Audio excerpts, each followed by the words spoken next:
porque nós somos seres imperfeitos. Entretanto, a Bíblia só não mostra esse conceito de felicidade, mas a Bíblia mostra através de muitos homens, patriarcas, reis, o quanto nós podemos viver ou vivemos de uma forma incorreta como família. Mas em meio a tudo isso, nós temos um Deus que tem o poder de resgatar e salvar as famílias da face da terra. Jamais seremos perfeitos. Jamais seremos pessoas extremamente felizes ao todo tempo, ou todo tempo.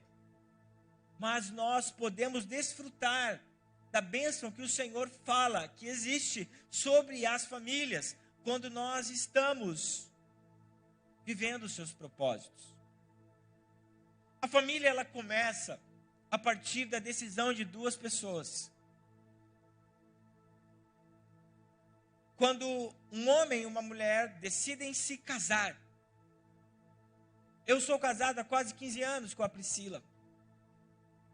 E quando nós estamos apaixonados, lá no início, tudo para nós são flores.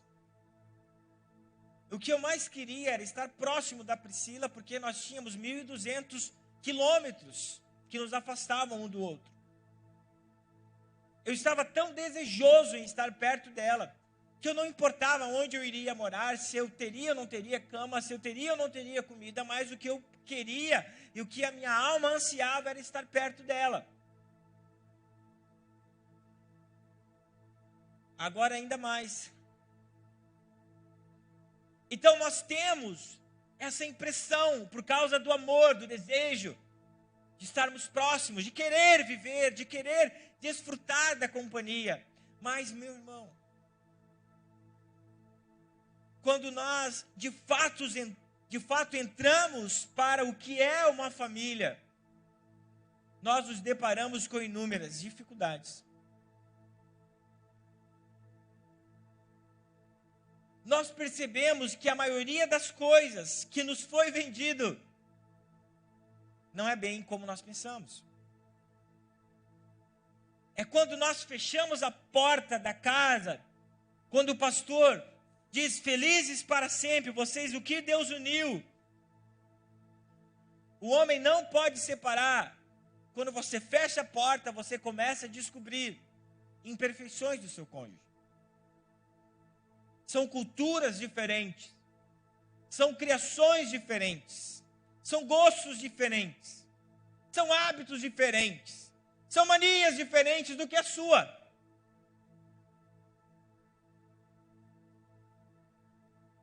E muitas vezes entramos em choque. Aí vem os filhos. Toda aquela proximidade familiar que se tinha entre cônjuges pode se afastar um pouco por causa dos filhos. E tudo isso vai gerando na família, se não tiver Deus no centro, inúmeras dificuldades em seus relacionamentos. Inúmeras dificuldades por causa de temperamento, por causa de coisas que se falaram, por causa de coisas que se viveram. E isso faz, pela falta de entendimento, com que sejam construídas muralhas entre os familiares, entre as pessoas que convivem debaixo do mesmo teto. E isso é muito perigoso, porque tudo isso afasta a família do propósito para o qual Deus criou. A família, ela precisa ser um lugar de aconchego. A família precisa ser um lugar onde nós desfrutamos do amor, da alegria, onde nós somos desenvolvidos no caráter, onde nós somos desenvolvidos no entendimento, onde os filhos entendem o que é mundo através da visão dos pais, quando os filhos entendem o que é princípio através da visão dos pais, mas por causa de muitos muros que são criados, existe uma grande debilidade em viver o propósito familiar. Da mesma forma, como existe uma família onde cada um de nós está inserido, também existe uma família na fé. E porque nós somos seres de relacionamento interpessoais, nós podemos, por situações, diferenças, culturas, pensamentos, desejos, também criarmos muros com os irmãos dentro da igreja. Em todas as camadas, em todas as esferas de relacionamento que nós vivemos, nós não podemos ser dificultadores de relacionamentos. Nós precisamos ser facilitadores de relacionamentos. Quando nós temos Cristo, quando nós, voltando lá para o primeiro domingo do mês, quando nós aprendemos isso, nós sempre estaremos dispostos a pegar a bacia, a toalha e lavarmos os pés uns dos outros.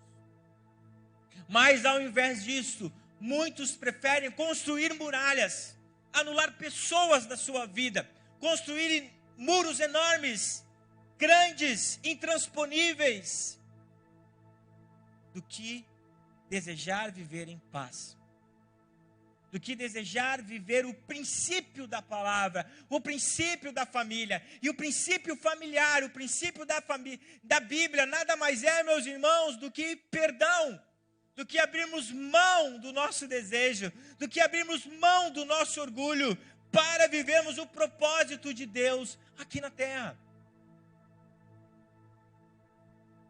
O texto que eu li fala sobre a posteridade de uma família, alegria, quando os pais sentam, olham os filhos, olham os netos,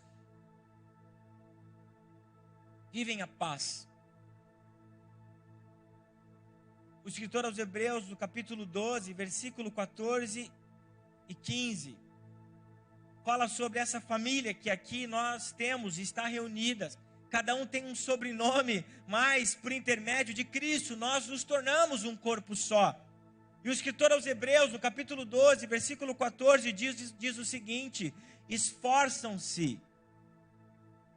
Veja que ele está falando sobre algo além do natural, do ordinário. É como se fosse algo extraordinário. O extraordinário, dentro da palavra do ordinário, é muito interessante. Então, o ordinário é aquilo que todo mundo faz. Mas ele coloca o extra. O esforçar é fazer além daquilo que nós estamos fazendo já. Esforcem-se para viver em paz com todos e procurem ter uma vida santa. Veja que viver em paz com todos está relacionado a viver uma vida separada, santa, sem a qual ninguém verá o Senhor. Versículo 15. Cuidem uns dos outros, para que nenhum de vocês deixem de experimentar a graça de Deus. Fiquem atentos, para que não brote nenhuma raiz venenosa, veja, raiz venenosa de amargura, que cause perturbação, contaminando muitos. Meu irmão, não há outro caminho para nós vivermos como pessoas santas, separadas, a não ser esse o da humildade, a não ser sempre aquela pessoa que está preocupada em fazer acordos de paz. Então, a primeira coisa que nós precisamos aprender nessa noite é derrubar muros. Provérbios capítulo 18, versículo 11 diz o seguinte: quem vive isolado se preocupa apenas consigo e rejeita todo o bom senso. Eu quero conceituar e depois voltar para esse texto. O que seria um muro? A definição de muro é uma estrutura sólida utilizada para separar ou proteger qualquer recinto. Então, de uma forma bem didática, onde os nossos olhos podem enxergar, muro, nada mais, ele foi feito para separar um lugar de outro, para separar propriedades umas das outras, para separar lugares. Só que existem muitos muros que nós construímos que são invisíveis. E esses muros são os mais perigosos. Os muros que nós construímos nas nossas emoções. E construir muro é aquilo que nós lemos, que Salomão nos fala sobre essa pessoa insensata. A pessoa insensata, ela decide construir muros ao seu redor e viver uma vida solitária. E viver uma vida afastada daqueles que machucaram, que magoaram. Ou existem algumas pessoas que esses muros foram construídos e não é permitido que ninguém se aproxime da sua alma. Muros, e eu vou definir muito bem isso biblicamente através de uma parábola na semana que vem. Muros significa a falta de perdão. Perdão é a palavra mais difícil de ser falada e de ser vivida. É o mandamento mais difícil de nós vivermos, de nós falarmos e de nós recebermos. E quando nós não perdoamos aqueles que nos ofendem, nós estamos fazendo o quê? Estamos criando muros e nos isolando de pessoas tão importantes na nossa vida. Dentro do seio familiar e muitas vezes dentro da igreja. Nós pensamos que nos isolar, que não falar mais, de não ter mais contato é algo muito bom. Mas não é assim. Quantas pessoas importantes para nós, que nós nos isolamos, que nós não tivemos o bom senso, e nós não falamos mais com elas, porque foram construídos muros, assuntos mal resolvidos, dentro da família biológica, dentro do contexto social, e muitas vezes na família, na fé. Muro, ele serve para te afastar do propósito de viver uma vida uns aos outros que Deus criou como mandamento, de nós amarmos um ao outro. A Bíblia Mensagem, sobre esse provérbio, ela traz uma paráfrase muito interessante. Diz o seguinte o texto: o egoísta que só olha para o próprio umbigo é uma afronta à vida, à comunidade. Meu irmão, quando nós estamos vivendo dentro de muros que nós criamos para não ver pessoas, nós estamos fazendo o quê? Nos preocupando apenas com o nosso ventre, nos preocupando apenas com o nosso umbigo. Isso é uma afronta para viver uma vida em comunidade. Eu acredito, eu sou um cara muito de relacionamento, muito de toque. E uma das piores coisas que podem fazer comigo é me isolar, se afastar. Isso é comum na vida de um pastor. Muitas vezes o pastor é um dos caras mais bloqueados que existem. A forma de você dar um gelo em alguém, mais difícil é você se isolar e não permitir que essa pessoa tenha acesso mais à sua vida. Às vezes existem muros que foram construídos porque você quer se proteger de feridas.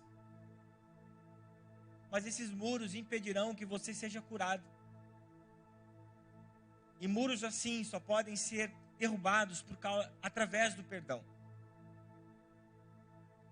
E sabe, meu irmão, se você olhasse no retrovisor da sua jornada, eu e você, me coloco junto, enxergarei muitos muros que foram construídos na jornada da nossa vida. Sim ou não?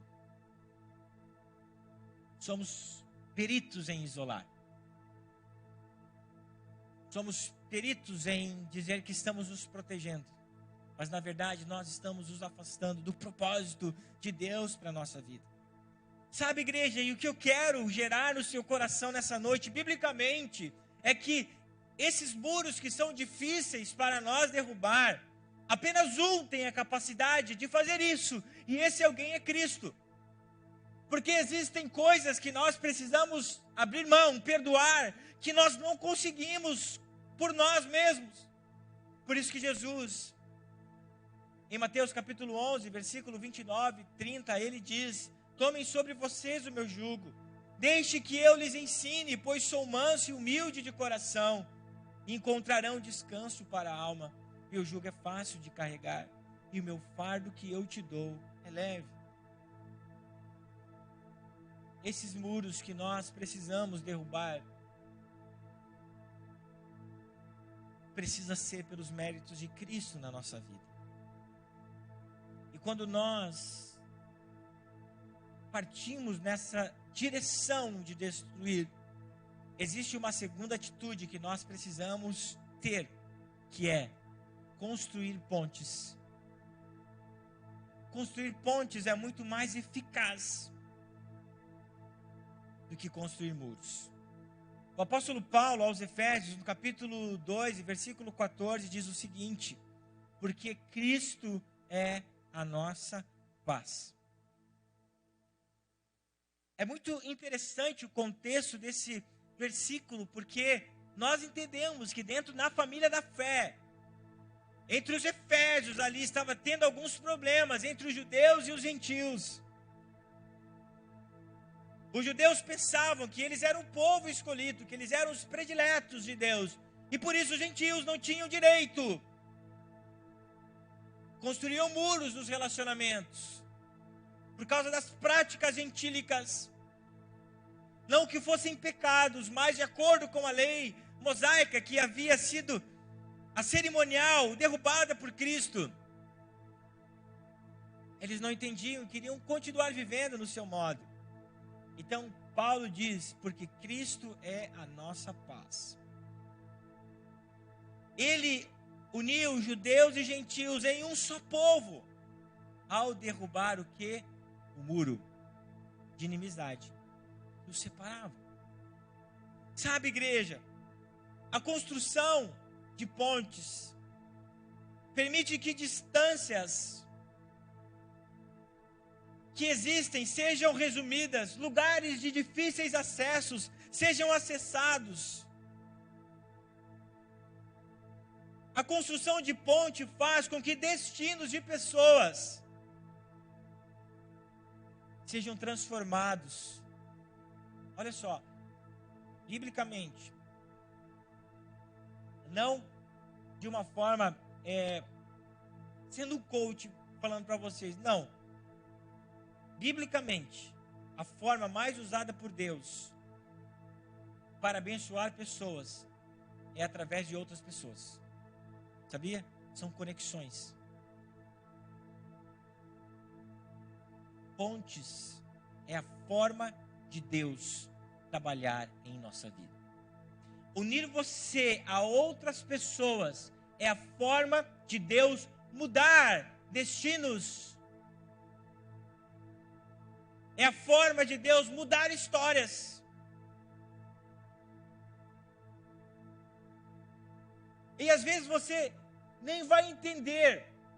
Às vezes você nem vai nem saber, mas Deus usou alguém. Sabe que doido isso aqui? Ó, é muito doido. Eu tenho que falar isso porque é sobrenatural. Deus usou em 2007 o presidente da conversão das igrejas do Brasil para Cristo. Ele falou aqui em cima, quando eu fui empossado pastor. Sem ele saber, para trazer o pastor Walter Bastos, lá de São Paulo, para ministrar 1 hora para os pastores e oficiais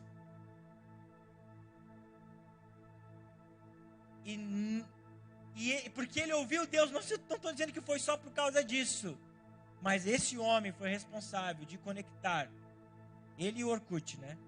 A parte tecnológica foi o Orkut.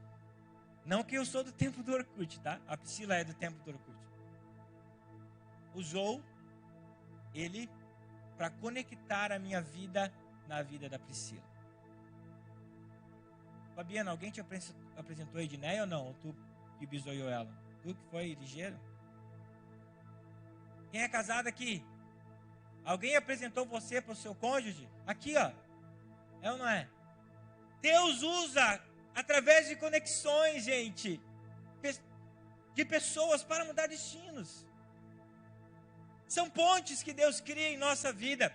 Será que nós vamos querer ainda não viver em paz?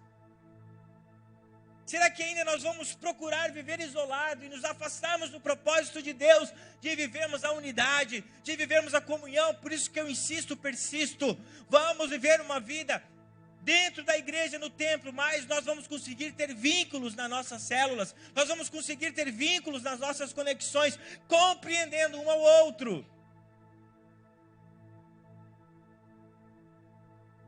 Construção de pontes irá unir destinos de pessoas.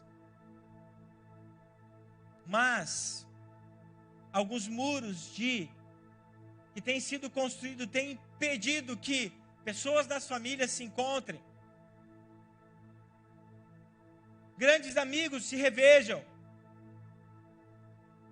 Portanto, a melhor decisão que nós precisamos tomar a partir de hoje é derrubar os muros. E no lugar desses muros, construir pontes. Jesus, no Evangelho conforme João, capítulo 15, versículo 12, fala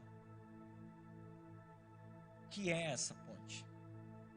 O meu mandamento é esse: amem uns aos outros como eu vos amei. Como Jesus te amou, meu irmão. Amor sacrificial.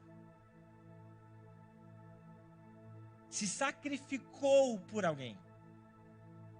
Se doou por alguém.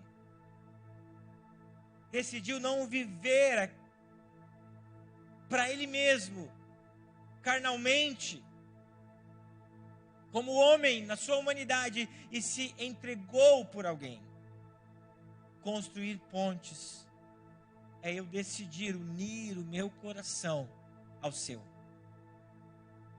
Construir pontes é você decidir unir o seu coração na vida daquela pessoa que você colocou um enorme muro.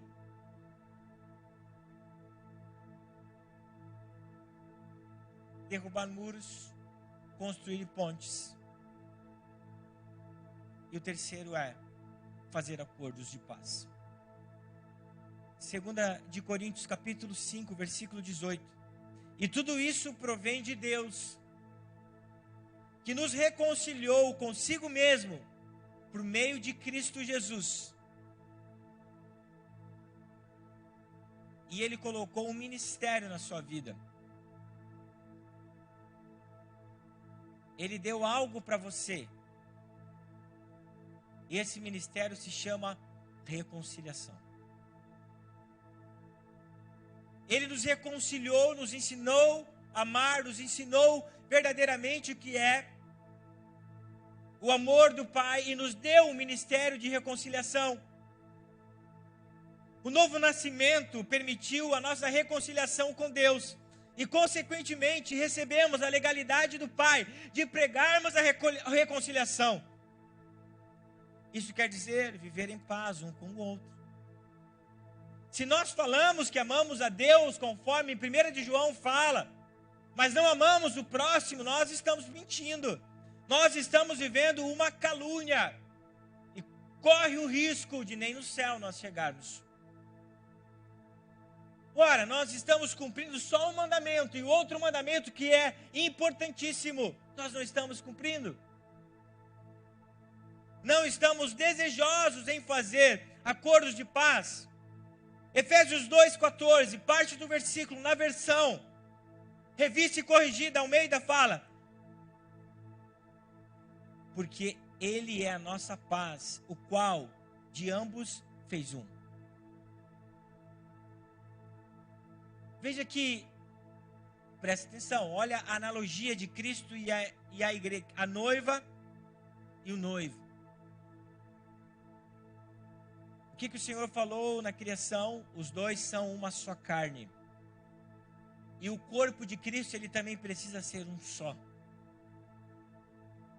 Precisa entender o mecanismo. Meu irmão, você é diferente de quem está do seu lado. Olha para o lado aí.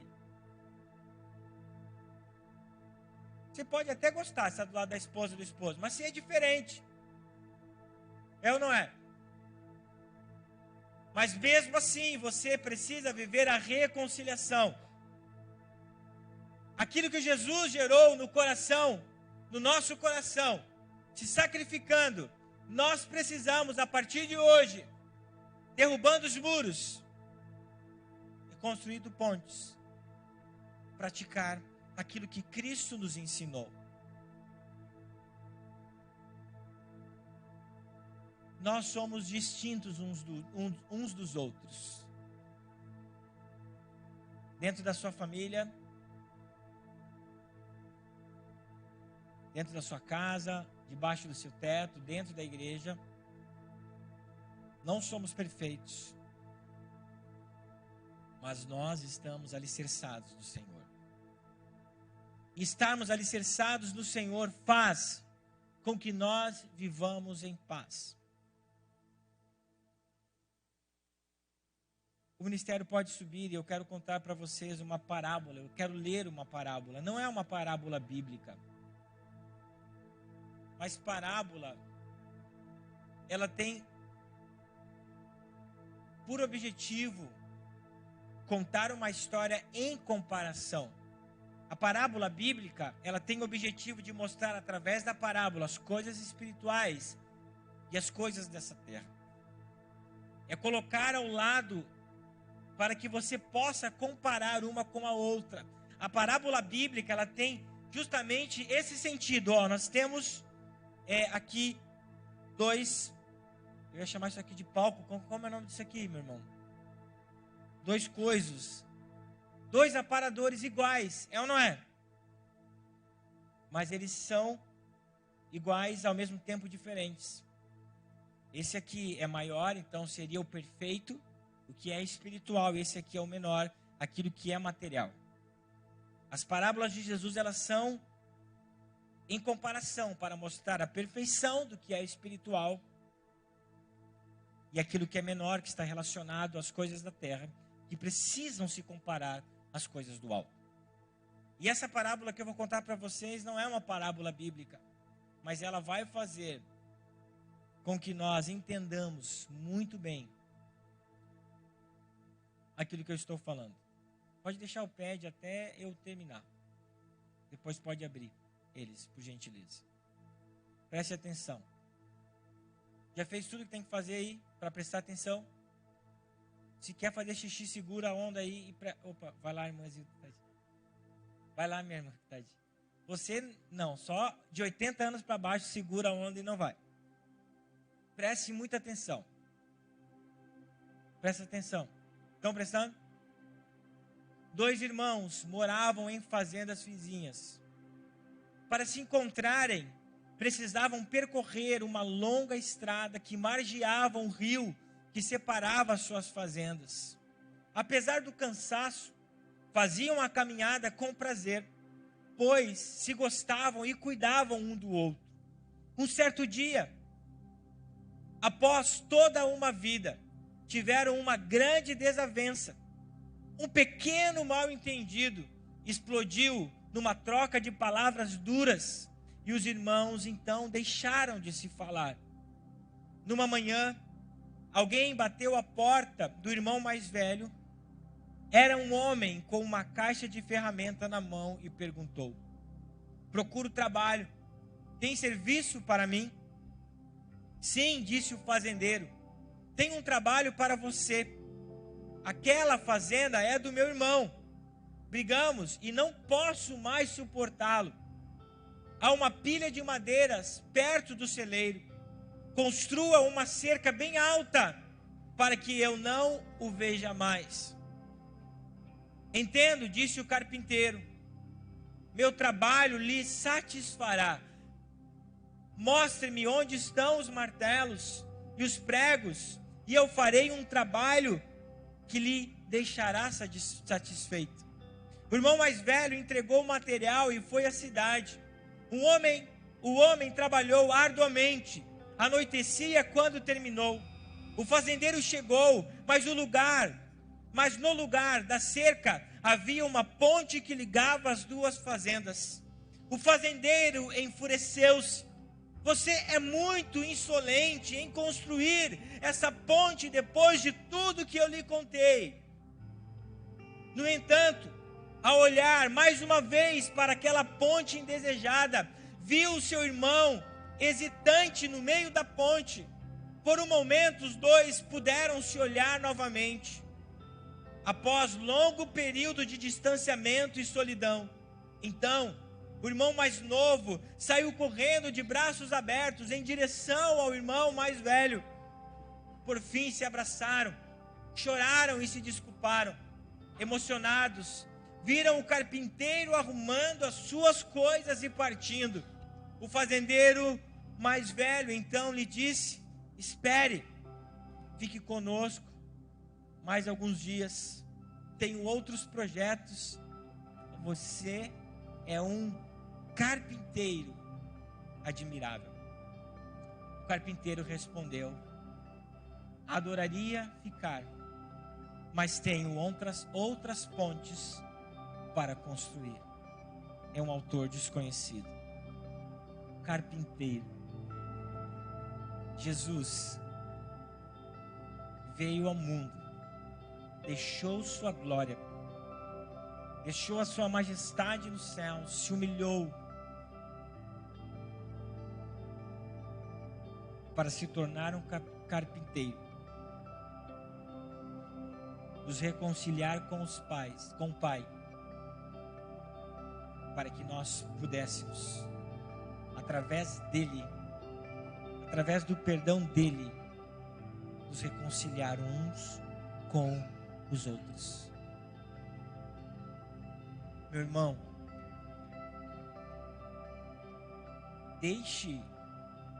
se coloque de pé e preste atenção. Deixe para dar flores em vida. Não dê flores quando você estiver na frente de um caixão e você não poderá falar mais nada, a não ser chorar amargamente por aquilo que você não conseguiu fazer em vidas. Você não consegue ligar o seu coração com aqueles que já partiram ou que irão partir um dia, no qual vocês não tiveram o privilégio de conviver mais, e você vai chorar amargamente porque construiu muros, melhor dizendo. Vamos aprender a entregar flores quando a pessoa tem vida e vai poder dizer muito obrigado. Eu também te amo.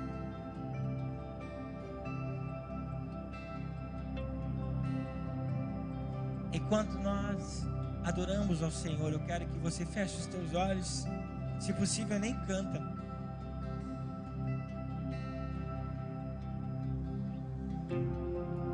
E que você pense.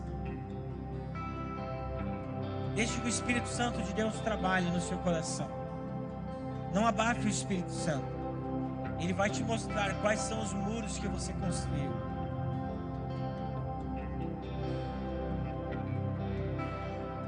E agora, trazendo essa analogia para a Bíblia, o carpinteiro está batendo a sua porta para construir entre você e essa pessoa que hoje existe um muro, uma ponte de paz, de alegria e santidade.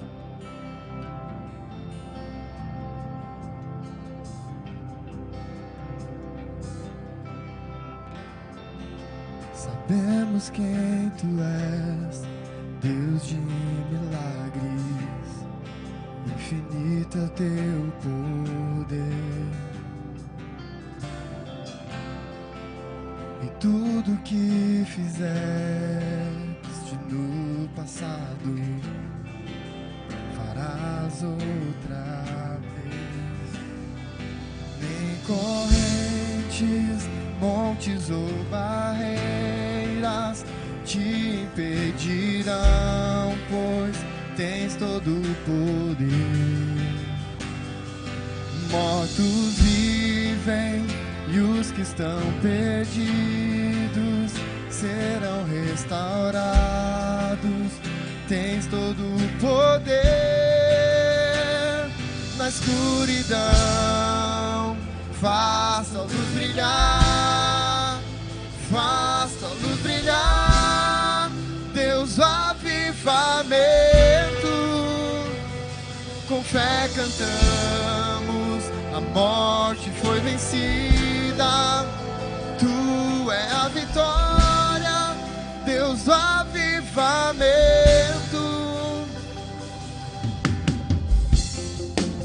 vitorioso és e estás no trono, sempre reinarás.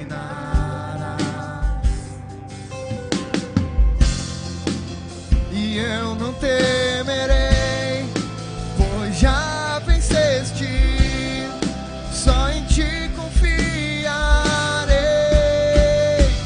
Nem correntes, montes ou barreiras te impedirão, pois tens todo o poder. Mortos vivem e os que estão perdidos serão restaurados. Tens todo o poder. Na escuridão, faça a luz brilhar, faça a luz brilhar. Deus, avivamento, com fé cantamos, a morte foi vencida, tu é a vitória. Deus, avivamento, na escuridão. Erga suas mãos aos céus e diga isso. Se a escuridão da sua vida, se a morte, se a falta de perdão, deixe que o Deus do avivamento traga luz para a sua vida. Senhor, liberta corações nessa noite. Perdoa o pecado, Senhor, de não perdoar. Perdoa o pecado de construir, Senhor, de construir